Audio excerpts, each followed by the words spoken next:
Carson filling in tonight on 550 KYFI. This is very exciting for me. I've been on a few times, and we're going to do it tonight, or this afternoon, I should say. We've got a lot of stuff to get to, and I would love your thoughts on all of it. Obviously, the Manafort story today is huge, even though it doesn't mean anything to Donald Trump. We'll get into that. We will get into Kevin Spacey. Kevin Spacey, I guess, was accused of sexual harassment in 1988 or so by a guy who was 14 years old. This guy came out because of all the people coming out saying that they were sexually harassed, assaulted, or raped in Hollywood. They're just such great people out there, you know?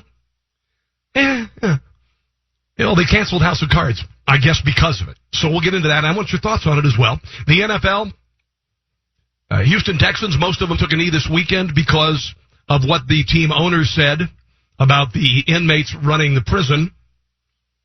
And I'm going to pose the question. Well, it's not really a question. It's more of a statement. The players that are taking a knee or sitting are really a bunch of children. A bunch of children.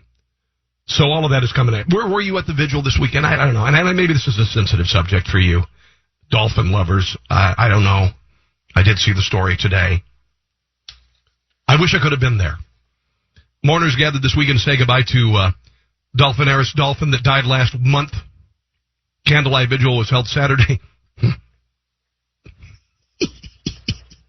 Sorry, I'm not laughing at yes, I am. The candlelight vigil was held in Scottsdale, and Bodie, the male bottlenose dolphin, died Saturday, September 23rd, and that's a day I will remember. I mean, the rest of my life. I remember a lot of things that happened on certain days, and certainly Bodie passing away on September the 23rd was pretty bad, and it'll be with me forever. Bodie had been experiencing a rare muscle disease and was under constant veterinary care. The veterinary care team consulted with experts throughout the United States and Europe in hopes of finding a cure. Unfortunately, no solution was found upon Bodie's death, September 23rd. Remember, a full necropsy was performed. Preliminary results confirmed that there were no additional actions Dolphin Harris could have taken to prevent his outcome, his demise. Our team at Dolphin Harris, Arizona, will continue its commitment to providing each of our Dolphins with the highest standard, this is a statement, of care in accordance with the industry's best practices as well as federal and international regulations. During this time, we will continue our mission to educate, inspire, and empower our guests through interactions with these amazing animals, encouraging guests to become stewards of the oceans and its inhabitants, like Bodie, who actually was never an inhabitant of the ocean, I don't think. Anyway, Bodie will continue to live through the 7 bottlenoses, Lyco, Sonny, Ping, Kay Nalu, Chloe, Aaliyah, and Nolani, who remain at Dolphin Harris. Bodie will continue to live in our thoughts and hearts. Was he, no, I'm not going to say it. Did they cremate him? I mean, that'd kind of be like grilling him, I guess, to some degree. But did they? Wouldn't it be? I know I'm going to really tick off some animal rights people here, but if you cremate a dolphin, what do you put the remains in? A tuna fish can? I mean, what?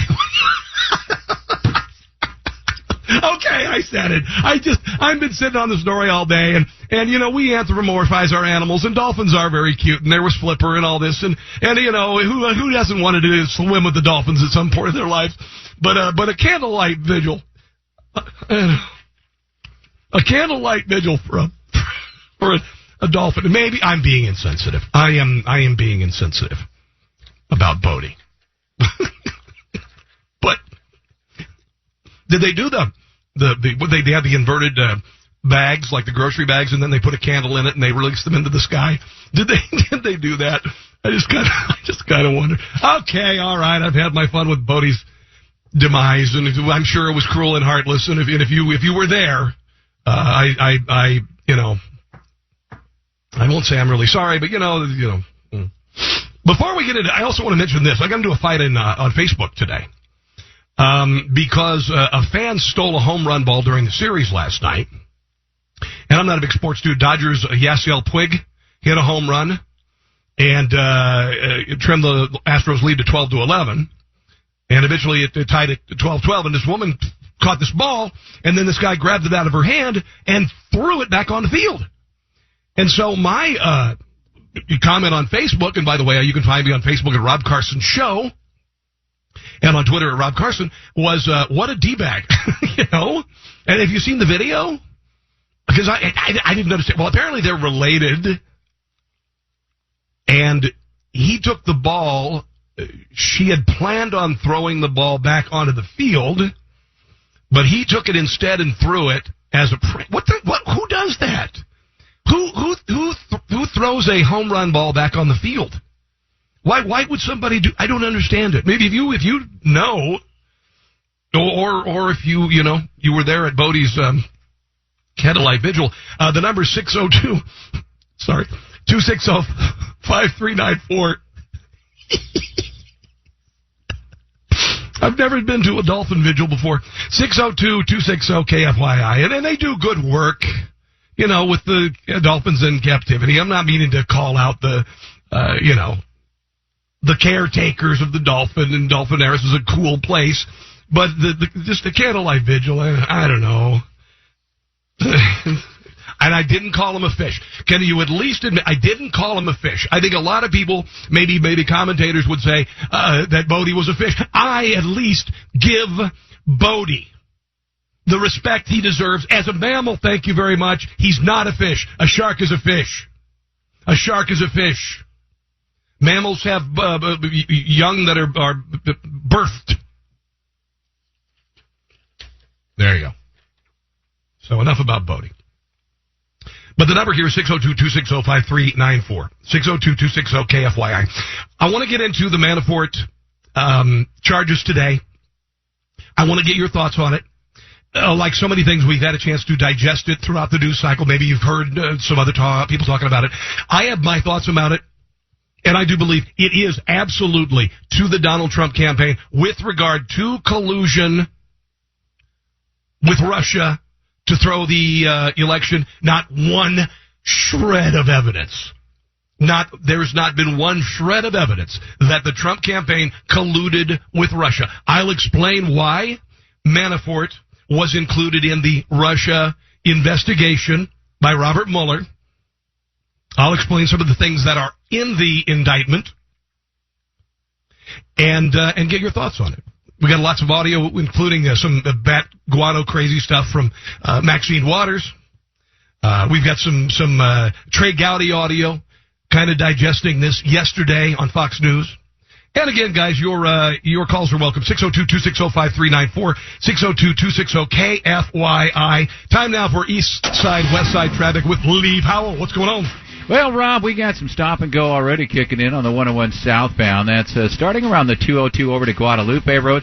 Some type of medical situation northbound 51. This just past Cactus is blocking the HOV lane. 202 westbound stop and go 40th Street out to the 5110 mini stack. 10 eastbound slowing up Jefferson over to Elliott. Westbound 40th Street out to the 17 split. Speaking of the 17 northbound, you've got some slowing from the 10 split out to 7th Avenue. Crash on Bell Road and 59th Avenue. Another one, Rob, on Indian School and 63rd Avenue. More traffic coming up. 433 Lee Powell 550 KFYI. Hey, it's my service. You may have been buried with a little white wine, a little garlic, maybe some olive oil. Mahi is a dolphin. You know that? You know? Do you suppose they have candlelight vigils when a mahi gets served up at the Dogfish Head or whatever restaurant you go to? And honestly, and listen, again, I'm not this is not an attack on Dolphinaris. This is just meant to kind of chide the people who attended the candlelight vigil for a dolphin. If Jim the night custodian at Dolphinaris, if he for some reason passed away, do you suppose anybody would have a candlelight vigil for Jim the night custodian?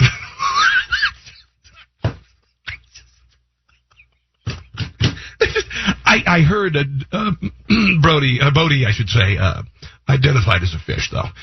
He's not a fish. He's a mammal, but I hear that towards the end of his life, he began to identify as a fish. So there was that. Did you know that male dolphins frequently get amorous with people in the water? Did you know that? They're very intelligent, and they're also very. I've heard they can be very excited.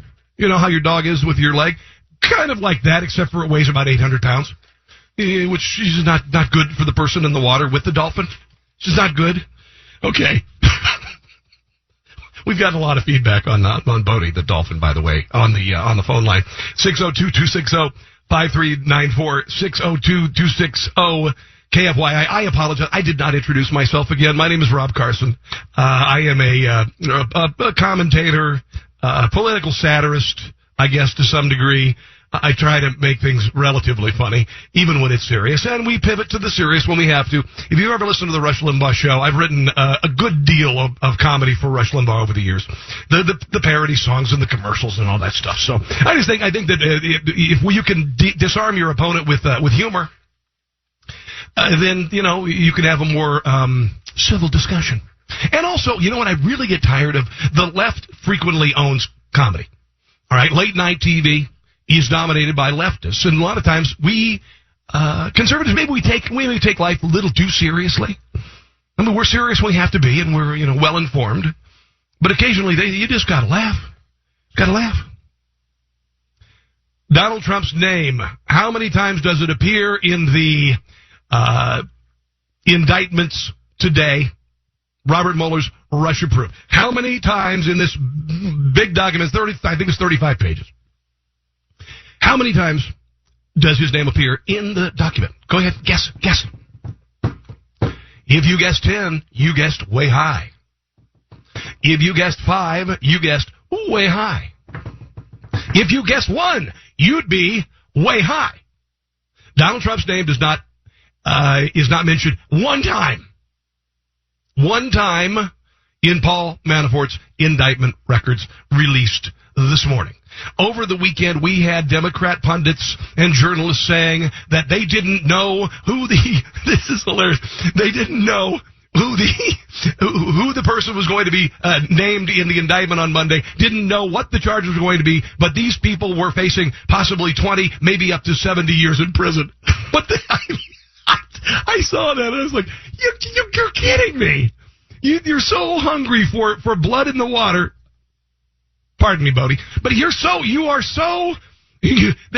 hungry for chum. No, I don't want to use chum either.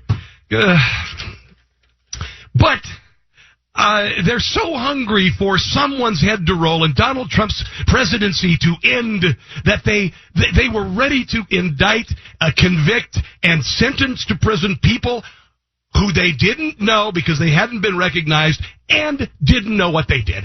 It's just so stupid. So he's got all these counts against him. It's Paul Manafort, his business associate, Rick Gates, and I don't know what this is all about, but it had nothing to do with Donald Trump and ties with the Russians to throw the election. And let me just put this out here real quick, because this is something I've been saying for a while. Why would the Russians want Donald Trump in the White House? Donald Trump, while campaigning, he is a hawk on foreign policy. He is no friend of Russia. They made up this story about a bromance with Vladimir Putin.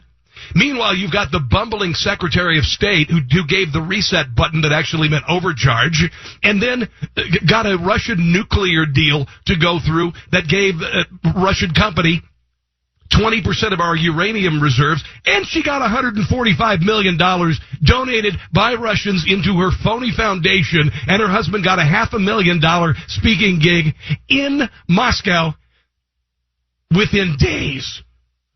Okay? Who do you want as the president of the United States? If you said that Vladimir Putin wanted Donald Trump to be the president, you, my friend, are high. Okay? There is no evidence that Russia wanted the United States under the presidency of Donald Trump. Donald Trump is a hawk on defense. Donald Trump is a hawk on the economy. America is already stronger than it was 10 months ago, economically and militarily. The Russia probe began in May when Robert Mueller was appointed special counsel. Doesn't mention Trump's name once. Mueller was appointed by Deputy Attorney General Rod Rosenstein to investigate Russian interference in the U.S. election as well as any related issues, including possible collusion between the Trump campaign and the Russian government. We know that Barack Obama, Hillary Clinton's campaign, and by the way, Organizing for America, OFA, that's Barack Obama, almost $1 million given to this law firm that paid this company, Fusion GPS, to dig up dirt on Donald Trump, and all they came up with was a dossier that has been discredited. Discredited. My God, it had a charge that Donald Trump hired prostitutes to pee on the bed that Michelle Obama and Barack Obama slept in a hotel in Moscow. Wow, that's worth are you ready for it? Do you know how much they paid between the Democrat Party, Hillary Clinton's campaign, and Barack Obama? Would you believe $12 million? There are no allegations of collusion with Russian operatives in the indictment. All right? He was, by the way, promoted to campaign chairman with Donald Trump back in May. He resigned in August when results and reports about his consulting work in Ukraine emerged. And by the way, that consultation ended in 2014. Donald Trump had nothing to do with it. I'm going to get into why this became part of the Russia investigation. I want your thoughts on it. What do you think? Is it a big nothing burger? I really hate using that. Dolphin burger? Anyway, 602-260-5394. Man, I really want to go to Captain D's tonight or Long John Silver. 602-260-KFYI. My name is Rob Carson. Let's go now to... The White House makes some official statements regarding the indictment of Paul Manafort. We'll talk about that the day two after the indictments were handed down on the next Mike Broomhead Show, beginning at 6:06 on KFYI. Rob Carson is my name, filling in on this lovely Monday, News Talk 550 KFYI. The phone number is open, 602-260-5394, 602-260-KFYI. You can also download my daily podcast on iTunes, iHeartRadio, thank you very much. Just look up Rob Carson Show. And then I do a nightly podcast on LibertyOneTV.com. You can see my lovely face in my lovely TV radio studio. Zoom media is really cool. I've learned a lot about it. And again, it's LibertyOneTV.com if you'd like to check it out. Check it out. So, how is Paul Manafort connected to the Trump-Russia investigation? We know that Paul Manafort, his former business partner Richard Gates, turned themselves into authorities, $10 million bond, 12 counts conspiracy against the U.S., conspiracy to launder money, unregistered agent of foreign principal, false and misleading statements, false statements, 7 counts of failure to file reports of foreign bank financial accounts. Well, I don't know about this stuff. I've heard people say, this could be very serious. He could have been trying to hide money to not pay taxes on it. But the thing is, he stopped doing that work in 2014, 2 years before he became a member of the Trump campaign. The Trump campaign hired him for a number of reasons. One of the reasons was that they wanted to wrangle delegates ahead of the Republican National Convention in Ohio, something that Manafort had successfully done for President Gerald Ford. Why did this become a part of the Russian investigation? Well, Manafort met with Russian lawyer Natalia Veselnitsky. Wow, did not nail it. Let me try it again. Veselnitsky. There you go. She was said to have damaging information on Trump's campaign rival Hillary Clinton, which was part of Russia and its government's support for Trump. And I believe they met in Trump Tower. And I believe was it Eric Trump was in the meeting, and he said nothing was said. She didn't have anything. Donald Trump Jr. Okay, met in the, and he was disinterested, and he eventually left because it was a ruse. It was a ruse, which makes me kind of wonder if it was a plant.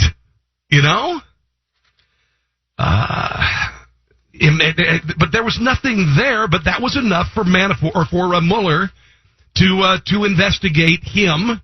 And then ultimately, this indictment, not related to anything to do with the campaign, gave him an excuse to go after Manafort. All right? Manafort's attorney says the charges are ridiculous. said there was no evidence of collusion by Mr. Manafort or anyone in the Trump campaign, adding that Mr. Manafort's activities in Ukraine were to further democracy, help Ukraine come closer to the United States and European Union. And he did it without selling 20% of our uranium mining rights. Isn't that amazing? How did he do that? The activities ended in 2014. Over 2 years before Manafort served on the Trump campaign, Mr. Downing told reporters today. He also questioned the grounds for the indictment, explaining that it was based on the Foreign Agents Registration Act that requires all persons representing foreign powers to disclose that relationship and information about the relationship, including finances to the U.S. government. He said the United States government has only used that offense 6 times since 1966. It's resulted in 1 conviction. So, there you go. And hey, listen, sometimes you get a little foggy because there are a lot of details and there are a lot of names and there's a lot of detail to know. But again, the meeting with the Russian lawyer was enough for Robert Mueller to come up with this indictment to go out after Manafort, And then he found things that had been pursued before and had been largely known to the government before about his dealings in Ukraine, and they included it in the investigation. He was hired by Ukrainian President Viktor Yanukovych, a pro-Russia politician who was ousted for power. He was eventually elected president in 2010. Manafort reportedly stayed on as an advisor to work on other projects in Eastern Europe. Manafort also worked for Russian billionaire Oleg Deripaska. God, I'm just nailing these Russian names tonight. Manafort came up with a plan to influence U.S. politics, business dealings, and the media in order to greatly benefit the Putin government without selling 1/5 of our uranium reserves and uranium mining rights. Deripaska, 49, is a close Putin ally, signed a $10 million annual contract with Manafort in 2006. And I don't blame these guys for wanting to be in tight with Vladimir Putin, because Vladimir Putin will stomp you into the ground. You know, you want to be on his good side. So the only reason this happened, and this is part of the Russia investigation again, is just because Paul Manafort met with a Russian lawyer saying he had some dirt on the Hillary Clinton campaign. Nothing came of it, but it was enough for him to be included in the Russia investigation. And another thing, kids, just, you know, and again, your thoughts are welcome on this. I'm trying to not get too into the weeds. I've had a chance to digest this today, as many have. And I think a couple things happened here. You've got Mueller including in the investigation for just that meeting with the Russian lawyer, and nothing came out of it. They didn't get any dirt. And isn't that opposition research? Right? Isn't that what you're hearing from Democrats? Opposition research. But that resulted in nothing, but it was enough for Mueller to go after Manafort again and then come up with this indictment today. Another thing that we know is that money from the Democrat Party, Barack Obama, and Hillary Clinton's campaign went through a law firm, and ultimately the money ended up in the hands of Fusion GPS doing opposition research. And all they got out of it was this dossier. $12 million, and I only got this lousy dossier. Right? And the reason why it is of value to the Obama administration is because it gave them a flimsy excuse to go to the FISA court and bug the campaign and the transition team. And they were bugged. They were surveilled. And the Obama administration used this uncorroborated, uncredible dossier to get the FISA court to do the bugging. There you go. That's it in a nutshell. If you agree, great. If you don't, please call. I'd love to hear your thoughts on it. 602-260-5394. 602-260 KFYI. Right now, there is no evidence that Barack Obama, dear Lord, that Donald Trump colluded with the Russians to throw the election. And there's no reason why the Russians would want him in the White House over Hillary Clinton when Hillary Clinton curried favor for them with Uranium One for the mere price of $145 million and a $500,000 speech by her husband. And now isn't it funny that the Russians are the enemy, according to the Democrats? Remember Barack Obama debating Mitt Romney about Russia? Barack Obama didn't consider Russia much of a threat back then. Governor Romney, I'm glad that you recognize that Al-Qaeda is a threat, because a few months ago, when you were asked what's the biggest geopolitical threat facing America, you said Russia. Not Al-Qaeda, you said Russia. In the 1980s are now calling to ask for their foreign policy back, because the Cold War's been over for 20 years. Okay. But now Democrats think they're the worst threat in the world. It is kind of funny. Again, guys, the number here, 602-260-5394, 602-260-KFYI. Let's see, we've got east side, west side traffic with Lee Powell right now. What's going on? Boy, I'll tell you, it is a busy afternoon out there, Rob. Just taking another look at our freeways. A lot of slow and go on the 202 eastbound, 52nd Street out to about Scottsdale Road. Same thing on the 101 westbound. You've got heavy traffic from the 51 out to 19th Avenue. Just got word of a wreck here in Tempe, 101 southbound at Guadalupe Road. A lot of stop and go on the 17 northbound from the 10 split out to about 7th Avenue. Wreck off right, westbound 10 at 24th Street. More traffic coming up, 503, Lee Powell 550, KFYI. The White House makes some official statements regarding the indictment of Paul Manafort. We'll talk about that the day two after the indictments were handed down on the next Mike Broomhead Show, beginning at 6:06 on KFYI.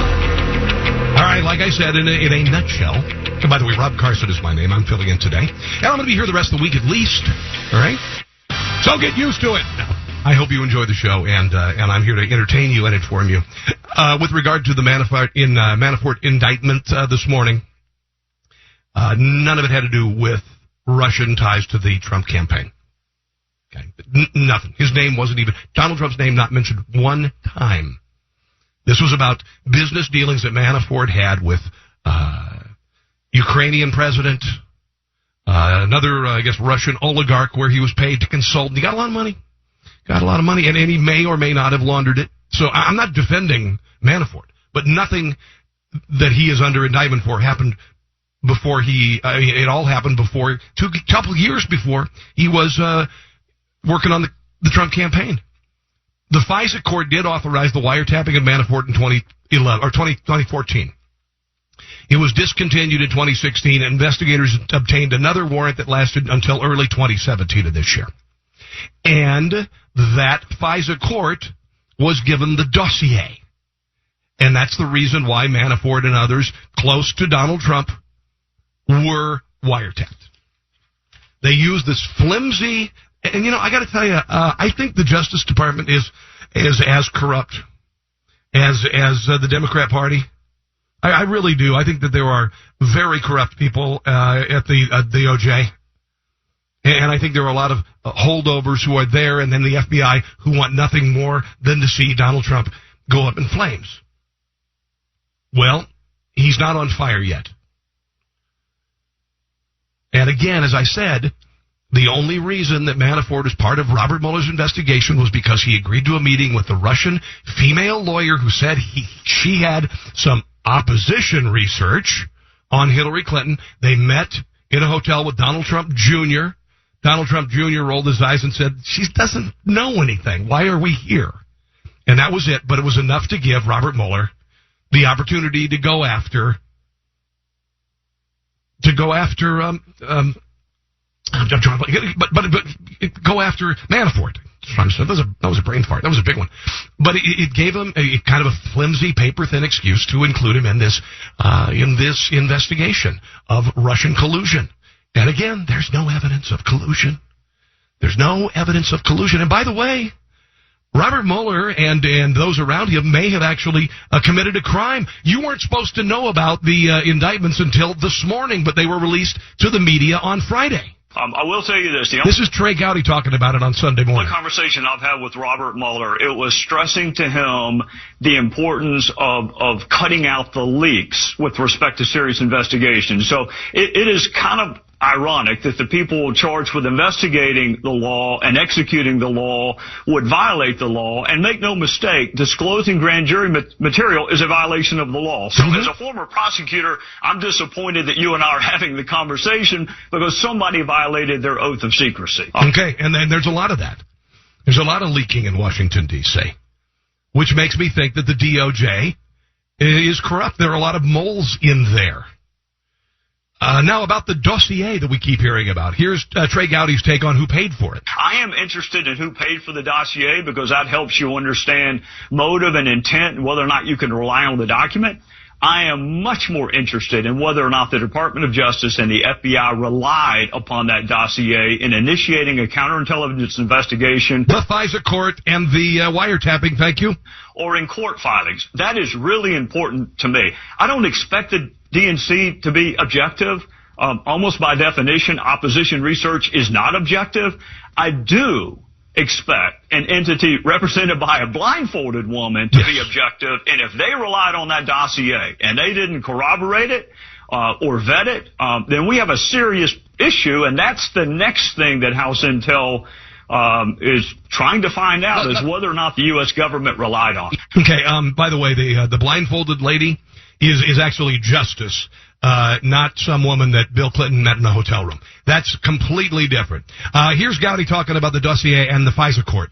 Well, actually, the investigation is not just beginning. We've been trying for a long time to get the Department of Justice to give us access to this information. It frankly took the Speaker of the House this week to tell the department that we're not going away. Chris, people don't like it when I say this, but it's actually true. It's sometimes hard to tell the difference between the Obama Department of Justice and the current Department of Justice. Because the same people are in there. In terms of transparency and their willingness to share information with Congress, this is a really simple request. Did you rely on the dossier? And if so, did you vet it before you relied upon it? You can answer that in 30 seconds, but it's taken 3 months for the Department of Justice, and only recently have they agreed to give us the information. Yeah, and again, the dossier has been discredited, and it was used as an excuse to wiretap the Trump campaign and the transition team. Unbelievable. And then, of course, I don't have time to run this bite. Somebody said about the law firm, because this law firm, Perkins Coie, was used to launder the money to get to the people who would go and get the dossier. All right? I'll explain that connection in a second. We got some other things to get to. House of Cards has been canceled because Kevin Spacey apparently apologized for a sexual assault he doesn't remember of a 14-year-old boy about 30 years ago. We're going to get into that. Get your thoughts on it. Also, the NFL players who take a knee or sit during the national anthem. Perfect distillation of what they are coming up, and that is adult children. I'll explain. Your phone calls are welcome, guys. 602-260-5394, 602-260-KFYI. I'm Rob Carson filling in on News Talk 550 KFYI.